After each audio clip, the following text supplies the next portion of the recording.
Каспи AI-дың көмегімен тауардың карточкасын қалай жасайды?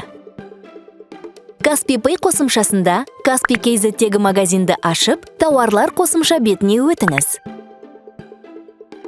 Қосу деп басыңыз. Тауардың атауын немесе артикулын енгізе бастаңыз. Содан кейін оны өзіңіз қосыңыз. Каспи AI көмегімен тауар жасау деп таңдаңыз. Фотосуреттер тіркеңіз.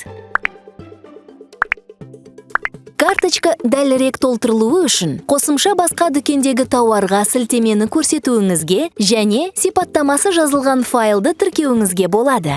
Содан кейін жасау деп басыңыз. Санат пен брендтің дұрыс айқындалғанын тексеріңіз. Оны өзіңіз өңдей аласыз. Жасанды интеллект деректерді өңдеп жатқан кезде, ол тауар биркасының немесе коробканың фотосуретін, сипаттамасы жазылған файл мен тауарға сілтемені сұратуы мүмкін. Қаласаңыз, бұл қадамды өткізіп жіберуге болады. Каспи AI фотосуреттерді жақсартады. Сипаттарын толтырып, сипаттамасын жазып береді.